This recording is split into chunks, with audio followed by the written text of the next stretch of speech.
Why I disagreed with Atiku'S camp over vice president slot. Ex-Anambra governor speaks out, okay?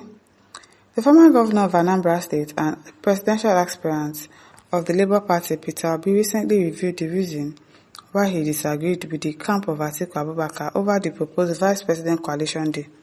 It's good to disagree. Don't agree at all. According to his statement, which was shared by Vanguard, he pointed out the key reasons why he was interested in a coalition. The news regarding the supposed coalition between former Vice President Atiku and presidential aspirant of the Labour Party Peter Obi generated massive controversies after the report surfaced online. However, the camp of the former Anambra governor was left disgruntled after it was reported that Atiku has offered a vice presidential role for the coalition to succeed. Reacting, the former governor in a recent statement which was shared by Vanguard revealed the reason why he was interested in a coalition. According to Peter Obi, it was not after position, neither was it after status, as the sole aim of his ambition was the welfare of the people.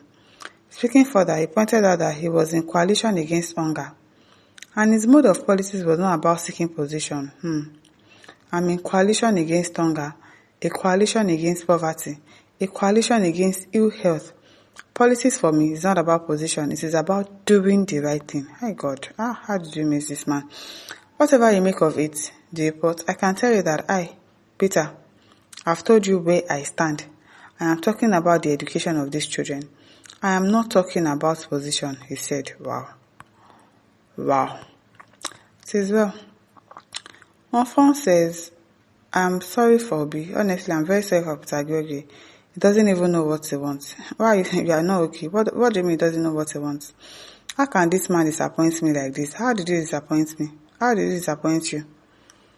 Does he understand what he said at all? Look at Shettima today. He's regretting playing second fiddle. If by any stand Obi accepts second man, he is dead politically. You must be at the front to be able to channel your visions and aspirations without interruptions. There is no government in the world. The vice president is viable in governance, but errand boy. But he has not said that he has agreed to being a vice president. Has he said that? He hasn't said that. He has not said that, so I don't understand what you mean by you are disappointed at him. He has not said he's going to be a second fiddle or he's going to be the vice president. Obeke Onyama says Obi may not be for position, but for the welfare of the people. But the position occupied by a politician enables him effectively tackles the welfare issues of the people. It is clear that perpetually being in opposition is not the right route to actually champion the cause of the people. Your vision for the people is entirely yours and no one else. Exactly, because if he becomes vice president, obviously he's not going to be able to do anything. And even if he wants to do agidi, because of course we know that with Obi he will do what he wants to do, they might call him out that he wants to commit treason or he wants to take over the job of the president.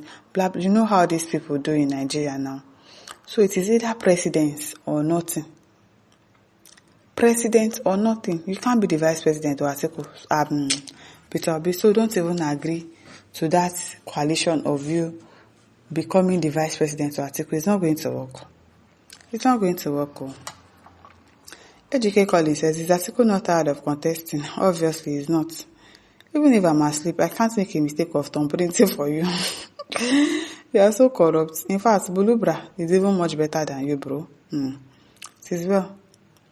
Johnson Ibiyemi says, whether coalition or no coalition, Obi should not vice anybody. Exactly. Do not do vice for anybody.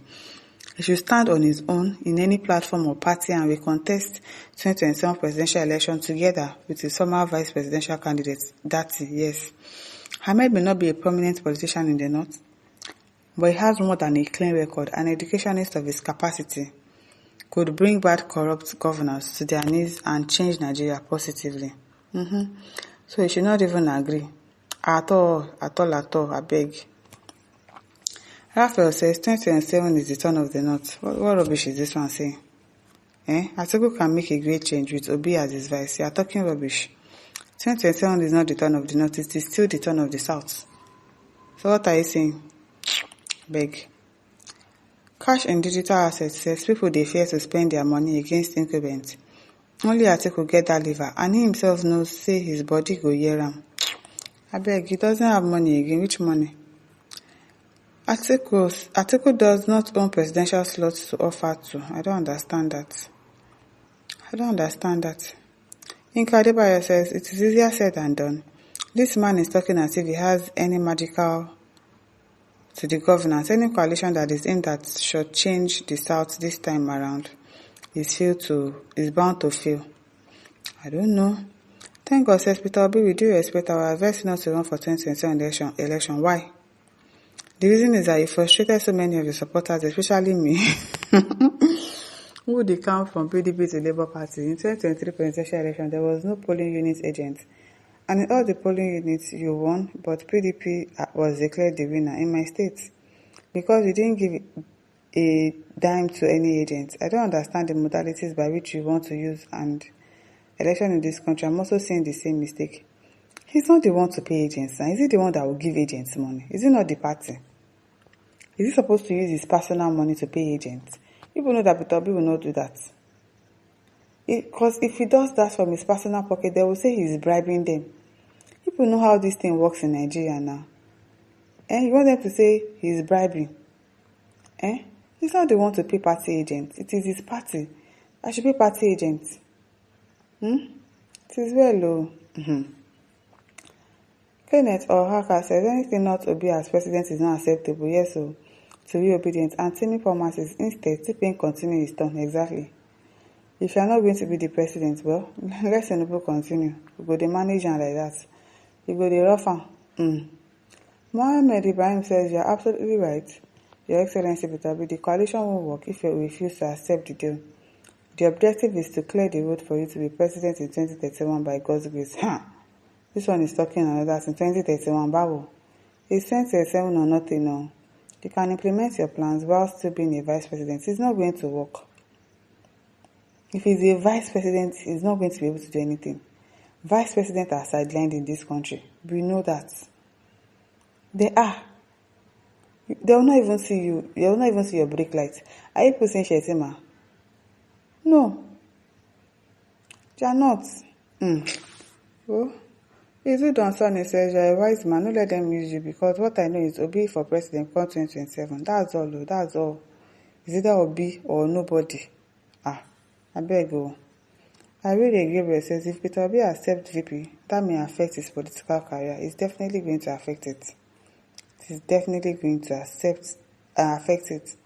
Jacob Ayabami says, impossible. Never Peter Obi is our chosen one, not VP. He's the president. Yes, so he's a president too, and not a VP. My listeners, over to you. Leave your thought. Don't forget to like, share, and subscribe. Thank you for listening. See you some other time. Bye.